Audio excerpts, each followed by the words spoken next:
자, 시청자 여러분들 반갑습니다. 차슐랭입니다. 자, 오늘도 엔캠 이어서 보도록 하겠습니다.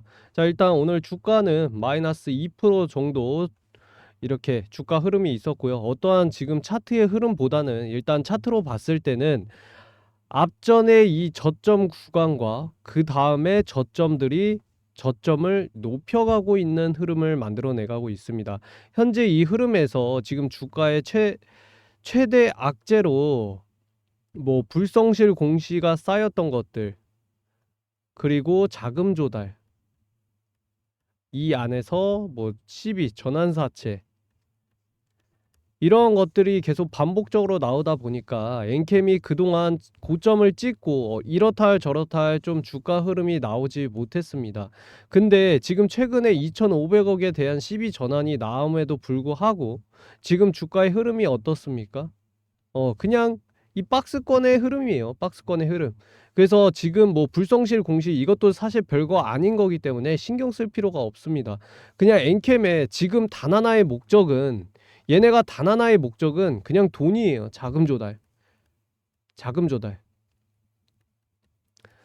자, 이 부분에 대해서 내년에 정말 이제 엔캠이 북미 시장과 유럽 시장을 잡으면 정말 엄청나게 폭풍 성장할 수 있다라는 이야기가 나오고 있지만, 쇼티지 현상 때문에, 이런 부분 때문에 되게 긍정적으로 바라보고 있는 부분도 사실상 맞아요. 사실이에요. 팩트입니다. 자, 그리고 현재 최근 진행 중인 CB 관련해서 뉴스를 하나 살펴보자면요. 뉴스가 나왔던 부분이 이 부분이었죠. 자, 엔캠 12 주간사의 자신감, 미매각 물량도 인수한다 라는 뉴스가 나왔는데, 최근 이 부분에 대해서 이제 분석에 대한 내용들인데, 결국에 짧게 말씀드리면 이 12 발행에 대해서 주선에 대한 인수단은 전부 다 구했어요. 그리고 이 대규모 물량을 인수할 수 있는 지금 힘들도 많고, 어떻게 해서든지 미매각 물량도 전부 다 자기네들이 부담하겠다라고 KB금융과 대신증권에서 엄청나게 밀어주고 있습니다. 이에 끝으로 얘네들이 왜 뭘 믿고 엔캠을 이렇게 밀어주는 걸까요?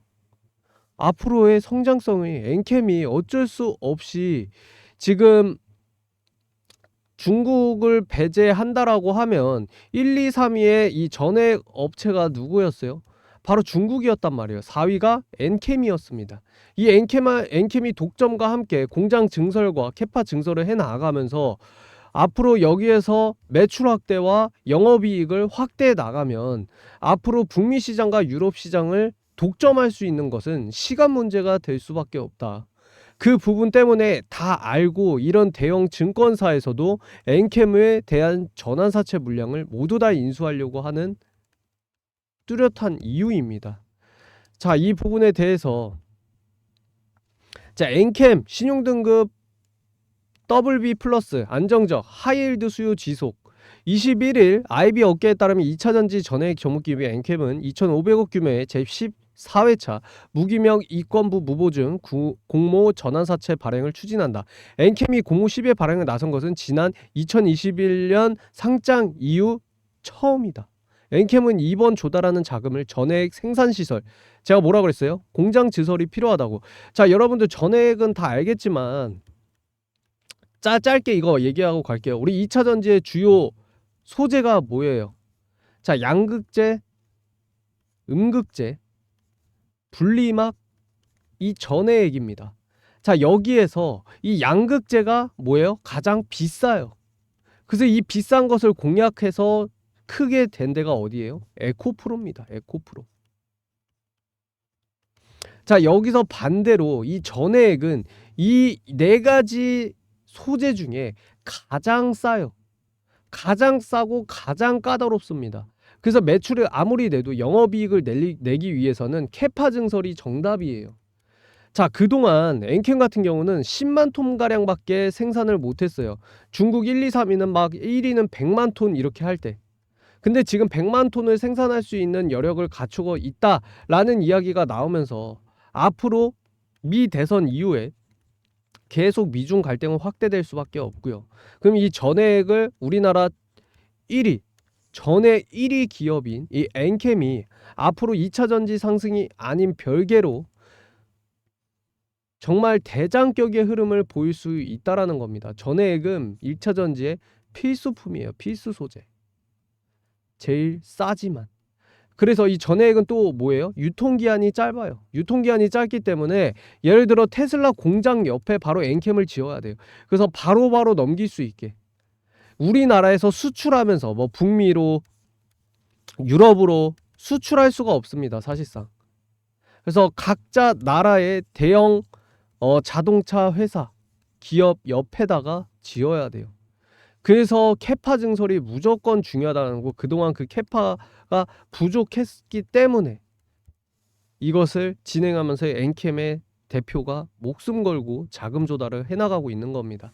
그리고 계속 매출은 4, 5천억씩 내면서 영업적자가 나더라도 주가가 지금 몇십만 원대를 이렇게 달렸던 것은 하나의 이유가, 40만 원까지 달렸던 이유는 오로지 그거에 대한 성장성에 대한 기대감이에요. 아시겠죠? 자, 그래서 우리가 여기서 확인할 수 있는 것은 증설 2천억 원재료 매입가, 결국 이 생산시설 증설이 가장 중요하다. 그래서 원리금 상환 등 운영자금에 사용한다는 계획이다.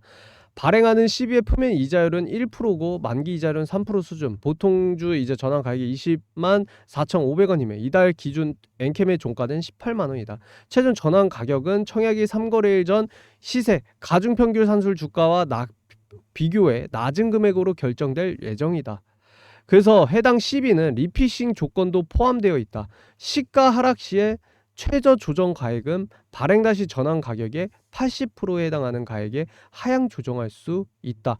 회사는 이번 14회 무보증 전환 사채와 관련해 나이스 신용평가와 한국기업평가로부터 신용동급을 각각 BB 플러스 안정적으로 부여받았고, 신용평가에서는 이제 전기차 시장 캐즘 여파와 잔여 시비에 따른 오버행 이슈도 반영이 됐다. 그래서 전기차 수요 성장률 둔화에 따라 2차 전지 소재 사업 환경에 하방 압력이 존재한다. 이외에도 기발생 전환 사채의 보통주 전환 등 시점과 규모의 불확실성 높음 점과 전화된 이익 창출력 등을 고려하면 차입금 상환 능력이 다소 저조한 수준이다라고 평가를 했습니다. 하지만 시장에서는 채권과 B 플러스 이하인 하이힐드에 대한 투자 심리가 이어지면서 수요가 뒷받침되는 분위기다. 그래서 엔캠은 아직 시장에서 벤처로 분류되고 있고, 시장에서의 벤처 수요가 아직 살아있는 만큼 코스닥 벤처 펀드나 블라인드 펀드에서 수요가 지속되고 있다고 설명했다. 이에 표면 이자율과 만기 이자율 리피싱도 있어서 공목 청약을 하는 개인 투자자들에게도 투자 매력이 있다라고 덧붙인 겁니다. 그래서 KB증권에서 미매각 시에 전액 인수 셀다운을 추진한다 라는 겁니다. 그래서 엔캠은 지금은 이제 캐즘 현상으로 주가가 힘을 못 받고 있는 사승거는 팩트이지만 12 전환 가액은 이제 지날 18만원 13% 정도 비싼 수준이고, 또 잔여 시비에 따른 오버행 이슈 역시 아쉬운 포인트로 꼽힌다.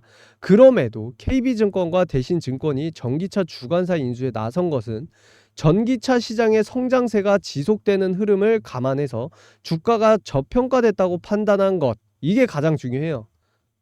자, 남은 물량을 떠안더라도 향후 중장기적으로 주가가 반등 가능성이 높다라고 본 셈이다. 또 리픽싱 조건 등의 주식 전환을 통해 차익 실현을 점친 것으로 풀이된다 라고 이야기를 했습니다. 자, 여기서 뭐예요 여러분들? 남은 물량을 떠안더라도 향후 중장기적으로 주가가 반등할 가능성이 높다고 본 셈. 주가가 저평가됐다고 판단한 것으로 보인다. 자, 현재 주가가 바닥 대비 아직도 높은 주가이기는 해요. 그동안 엔캠에. 하지만 지금 여기 구간을 저평가라고 생각하는 겁니다. 자, 그러면 우리 보유자분들 지금 여기에서 흔들릴 필요가 있을까요? 제가 생각하기에는요, 지금 현재 주가가 여기 앞에 상승한 구간과 지지를 받았던 강한 바닥의 구간, 이 구간을 이탈하고 여기에서 박스권 흐름을 만들어 가고 있는데, 여기에서 수렴하는 구간에서 기간 조정을 거치면서 계속 주가가 이런 식으로 흐르다가 수렴하는 곳에서 빵 터지는 구간이 나올 거예요. 저는 그게 이제 이번에 12 물량으로 해서 한번 물량을 털었다가 이렇게 올릴 수도 있어요. 또는 이 구간에서 이렇게 상승을 전환할 수 있는 가능성이 저는 크다라고 봅니다. 앞전에 지금 현재가 저평가면 고점도 그렇게 높은 거는 아니라는 거예요. 아시겠죠? 자, 그래서 우리 엠캠 보유자분들, 제가 또 하나 말씀을 드리자면, 우리 무엇보다도 지금 이런 걱정하시는 분들 계시잖아요. 아니, 야, 지금 트럼프가 대통령 될 것 같은데 이렇게 되면 엔캠이 2차 전지 쪽이 반등이 나올 수 있을까? 라는 생각. 물론 트럼프가 되면 2차 전지 쪽, 신재생 쪽은 둔화되는 건 맞습니다. 하지만 팩트는요, 미국 대선과 결국에 이 IRA가 중요하단 말이에요. 인플레이션 감축법, 중국을 배제하기 위한. 그래서 트럼프가 당선이 되면이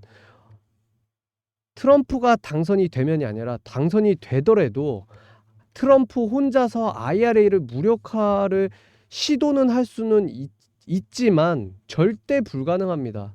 현재 공화당이나 민주당 공화당이든 민주당이든 이 지지자들도 역시 양쪽 다 IRA 폐지에 반대를 하고 있어요. 그럼 트럼프 혼자서 이게 가능할 것 같아요? 안 돼요, 여러분. 이게 전부 다 반대를 하고 있고, 트럼프가 언제죠? 2016년도였나요? 2016년도 이제 당선대에도 신재생 축소 시도, 신재생 축소법을 진행이 되었지만 결과적으로 트럼프 측이 제시한 금액 대비 4배 증액된 금액으로 예산이 편성된 바가 있습니다. 이해가 되시나요? 신재생에 대한 법안을 예산을 감축시키려고 했는데 4배가 증액이 됐어요. 결국 트럼프가 막을 수 있는 게 아니다. 결국 트럼프 말의 주가가 움직이겠지만 팩트는 이거예요. 자, 그리고 지금 테슬라 이번에 실적 발표도 했죠. 호실적 발표를 했음에도 불구하고 2차 전지도 오늘 제대로 가지 못했습니다. 이게 미대선 중심으로 또 왔다 갔다 하는 거지만 결국 트럼프 혼자서 IRA를 감당해낼 수는 없습니다. 아시겠죠? 폐지는 절대 되기 힘들다고 보고요. 트럼프 1기 때와 지금 2기가 되더라도 유사한 정책을 펼치고는 있지만은 1기 대비 더욱 강조하는 것은 미국 기업의 이익보다 미국인들이 더 많은 고용과 IRA 수혜를 통해서 고용이 많이 될수록 그쪽으로 갈 거기 때문에 IRA에 대한 폐지를 반대할 것으로 저는 보고 있어요. 그래서 대표적으로 공화당 강세 지역이 이 제조업이나 에너지 쪽에 의존하는 산업, 그 다음에 중소도시 등에 해당되기 때문에 IRA에 따른 수혜를 많이 받을 수 있을 수밖에 없어요. 그래서 실제 과거에 IRA 무력화 법안을 공화당에서 발의한 적이 있지만은 지역구 공화당 의원의 반대에서 무산이 됐어요. 그래서 결국에는 트럼프가 되더라도 2차 전지 쪽, 신재생 에너지 쪽은 계속 성장해 나갈 수밖에 없습니다. 그래서 지금 여기에서 인수단 증권사에서도 2차 전지 지금 뭐 캐즈미니 뭐니 하지만 전기차 시장은 계속 상승하고 있어요. 계속. 아시겠죠? 중국이 무너질수록 결국 2차 전지 섹터는 우리가 가져가는 겁니다. 아시겠죠? 그래서 지금 현재 주가보다 앞으로의 주가는 다시 한번 급등이 나올 수밖에 없기 때문에 자, 우리 엔캠 보유자분들 잊지 마시고 몇 번이요? 010-2940-3278. 자, 제 번호로 N이라고 알파벳 N이라고 한 글자 남겨주시면 되겠습니다. 자, 앞으로 엔캠 다시 주가 이 구간을 안착하는 그날에서 엄청난 파동이 예상이 됩니다. 현재 주가가 다소 눌릴 수는 있겠지만 여기서 수렴하면서 흐르던지 또는 여기서 박스권으로 그대로 가던지 하겠지만 결국 지금 자금 조달을 너무나 잘 해주고 있는 게 우리 엔케미 5대표의 지금 행보이기 때문에 그리고 그 자금 조달을 해주기 위해서 많은 대형 증권사에서 밀어주고 있기 때문에 주가의 추가적인 하락보다는 이 박스권에 향해서 기간 조정 뒤에 주가의 추세를 만들어 갈 것으로 확실하다고 보여집니다. 아시겠죠? 자, 이렇게 해서 우리 엔캠 종목 마무리하도록 하겠습니다. 시청해 주셔서 감사합니다.